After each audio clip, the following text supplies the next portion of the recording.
namaku Sansan. Hari ini aku bakal ceritain ke kalian perjalanan aku dari pertama mulai ngonten sampai sekarang. Awalnya aku ngonten di TikTok, bulan Maret tahun 2022. Waktu itu kontennya masih random, buat ngisi masa pandemi aja.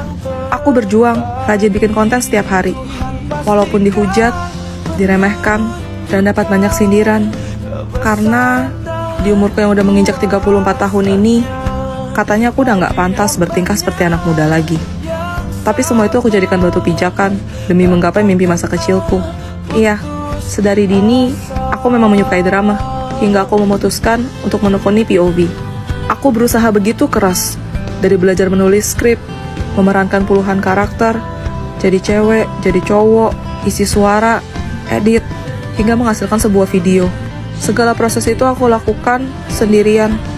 Sampai di bulan Juli 2022, akun pertamaku yang sudah kubangun dengan susah payah selama 4 bulan, hingga mengumpulkan sekitar 50.000 followers, di-ban permanen. Jujur saat itu rasanya hancur dan sedih banget, pengen nyerah aja. Cuma aku mikirnya, kalau aku berhenti sekarang, semua jadi payah aku bakal sia-sia. Nol, gak ada artinya. Aku gak dapat apa-apa. Akhirnya cuma modal nekat, aku bikin akun baru lagi di tanggal 14 Agustus 2022 dengan nama Sansanti Fabel yang mengantarkan aku sampai di titik ini. Jadi aku cuma pengen bilang terima kasih ke kalian semua. Makasih udah selalu dukung aku. Makasih udah nonton konten-konten aku, udah like, udah follow, udah subscribe aku. Aku bener-bener bersyukur. Aku sayang banget sama kalian. Tanpa kalian, aku bukan siapa-siapa. Jadi sekali lagi, terima kasih 4 juta subscriber. I love you guys.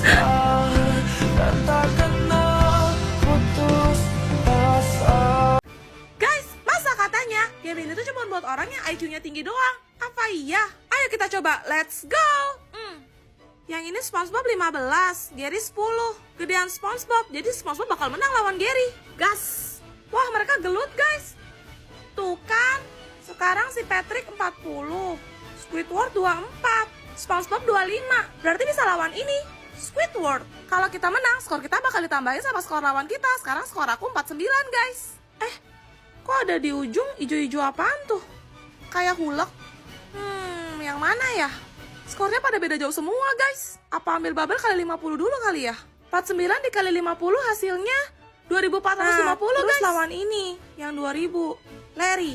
Oke sip, 4450. Terus lawan Shandy. Guys, aku baru sadar ternyata itu kepalanya plankton guys. Kirain hulek. Hah? Loh, kok kalah sih? Apa ada yang kelewat ya? Hah?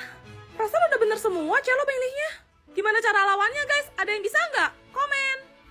Guys, masa katanya game ini tuh cuma buat orang yang IQ-nya tinggi dan bener-bener susah katanya? Apa iya? Mari kita coba. Pertama warna hijau itu green. Iya, apaan sih, kan benar. Oke, sekarang biru. Lah, kok nabrak lagi sih? Bentar. Ijo, green, nah mantap. Terus ini red, merah, nah ungu, purple. Masuk nggak lo, itu ada purple, woy. Oke, warna kuning yellow. Nah, terus itu hijau itu green. Sip, merah. Iya, terobos. Nice. Ungu, purple, gaspol. Ya. Oke, pertama hijau. Lah, harusnya green dong. Ih, susah banget sih. Itu aja nggak bisa. Kayak kamu bisa aja. Purple itu ungu, hijau itu green, merah itu red, biru itu blue. Apa? Gampang kan? Hah? Kok dia lancar? Guys, jadi hari ini kita bakal main game yang nggak butuh IQ. Ya secara IQ aku emang tiarap sih. Jadi ini tuh cuma butuh skill aja. Gas! Percobaan pertama guys.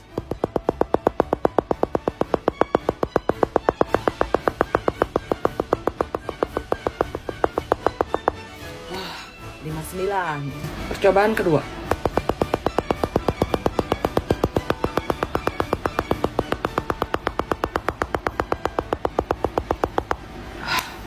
Dua. Percobaan ketiga.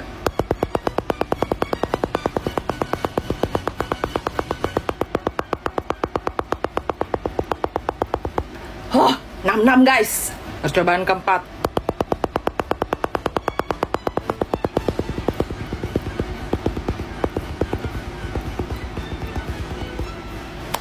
Enam 68 guys. Percobaan kelima.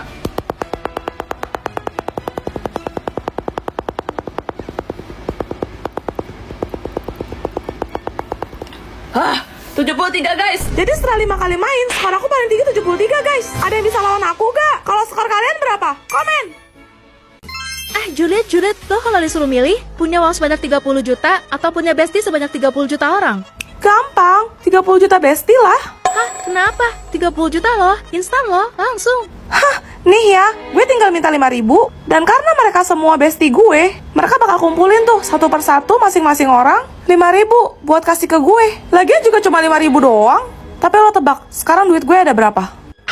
5.000 dikali 30 juta 150 M weh.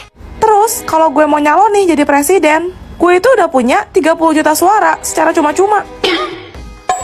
Ya juga ya, udah pasti auto menang weh, pendukung lo banyak begitu. Kalau gue buka usaha seblak, juga pasti laris manis laku keras. Kenapa? Ya iyalah, karena gue udah punya 30 juta pelanggan. Wah, asli, kok lo bisa kepikiran? Belum selesai sampai sana dong. Kalau gue jualin tuh seblak, untung 1.000 aja per bungkus. Dan tinggal suruh 30 juta bestie gue buat beli dagangan gue tiap hari. Bentar. Gila, berarti satu hari cuma 30 miliar. Gue kaya nih bos, senggol dong. Wow, amazing. Mulai hari ini setiap malam Jumat aku bakal bawain program Potmis. Dan aku udah ngundang bintang tamu pertama kita ke studio buat menceritakan kisah misteri dari seluruh dunia. Selamat malam, Snow. Malam. Silahkan. Lo tahu kisah tentang stasiun gaib di Jepang yang dinamain Stasiun Kisaragi? Enggak. Jadi, pada tahun 2004, di sebuah forum Yuchan, ada seseorang yang menyebutkan namanya Hasumi, menceritakan kejadian aneh yang dialaminya. Ha-ah. Seperti biasa, Hasumi berangkat kerja naik kereta. Biasanya dia hanya membutuhkan 5 hingga 8 menit untuk sampai ke tujuannya. Tapi di hari itu, sudah 20 menit, namun kereta masih belum kunjung berhenti.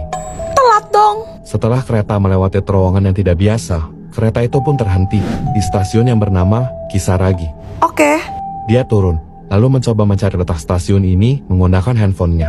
Tapi GPS-nya juga tidak dapat menemukan di mana lokasi stasiun ini. Loh, Hasumi yang mulai panik memposting kejadian ini di forum tersebut. Stasiun Kisaragi digambarkan sebagai tempat yang kosong, tidak ada kendaraan maupun telepon umum. Informasi mengenai stasiun sebelum dan sesudahnya juga tidak ada. waduh. Untungnya, Hasumi masih bisa menelepon kedua orang tuanya. Sayangnya, mereka juga tidak tahu di mana stasiun Kisaragi ini. Terus? Akhirnya Hasumi memutuskan untuk berjalan kaki, menelusuri rel berbalik melewati terowongan tadi. Tapi, dia tidak pernah kembali lagi setelah kejadian itu. Jadi Hasumi hilang sampai sekarang? Kok bisa sih? Bentar. Jangan-jangan terowongan itu... Kak, lihat. Cara dikasih kotak pensil. Katanya ini bikinan mama loh. Hah, gitu aja bangga. Nih lihat, kotak pensil koko baru nyampe. Lebih canggih daripada punya kamu loh. Iwi bilang, bos. Ih, gak percaya. Nih koko kasih lihat. Ini kotak pensil anak sultan tapi harganya gak mahal guys. Aku beli yang warna hijau, gambarnya dinosaurus gitu guys. Ya secara aku emang suka sih sama dinosaurus. Di kotak pensil ini banyak tombolnya. Kalau kita pencet yang ini keluar gunting guys. Terus kalau tombol yang ini keluar rautan pensil gitu guys. Tombol ini buat laci penghapus. Dan yang terakhir tombol ini buat lem isolasi. Tuh. Ini agak susah diambilnya sih guys, tapi di dalam sini tuh ternyata ada penggarisnya. Lumayan banget weh, soalnya panjangnya tuh 18 cm. Kalau dibuka, kita bisa taruh pensil dan ada jadwal mata pelajarannya juga. Sumpah aku suka banget sih, soalnya banyak fungsi dalam satu barang, gak ribet. Di sisi belakangnya juga bisa diisi sama pensil atau pen lain loh. Gimana? Keren kan? Terus aku harus bilang wow gitu. Lah, anda ada ini bisa aku giveaway. Guys, bagusan kotak pensil siapa? Komen. Hah, PR aku belum kelar. Ini beneran. Sisa umur aku tinggal 24 jam. Berarti 1 hari lagi aku harus rahasiain ini supaya papa mama gak sedih. Gimana Kenapa, Pa? ini? Kenapa, Ma? Sisa umur adik kembarmu Kailin tinggal 20 tahun lagi. Pokoknya kita harus cari dokter terbaik buat sembuhin Kailin. Tenang aja, kan ada Kak Kiara. Kalau papa mama kangen sama aku, lihat Kak Kiara aja. Kan kita mirip. Sudah, jangan ngomong kayak begitu Kailin. Iya, Ma. Pa, 20 tahun tuh masih lama kali. Kiara, kok kamu gak berperasaan banget? Emangnya kamu gak sedih? Dasar, gak punya hati. Kiara gak bermaksud begitu, Pa. Cukup, kami gak mau denger lagi. Gak usah banyak alasan kamu. Udah siap? Ayo Kailin cepet. Papa mama mau kemana? Mau foto keluarga di studio bertiga sama Kailin. Aduh, males ah. Foto bertiga kita kan udah banyak. Oh iya, gimana kalau foto sama aku aja? Kita kan gak pernah foto bertiga. Kiara, selalu gak mau ngalah. Gak usah caper deh kamu. Aduh, ngehang lagi. Ini iPhone terbaru buat kamu Kailin. Makasih, Pak. Keren. Gimana? Kailin pasti seneng kan? Iya dong, Kailin seneng banget. Papa sayang sama kamu Kailin. Mama juga. Kalau Kiara, Pak? Tuh kan mulai pikminya. Adik kamu tuh jauh lebih penting Kiara. Semoga kalian bahagia ya. Kak, kakak kok pucat banget. Kak! Kiara, bangun Kiara.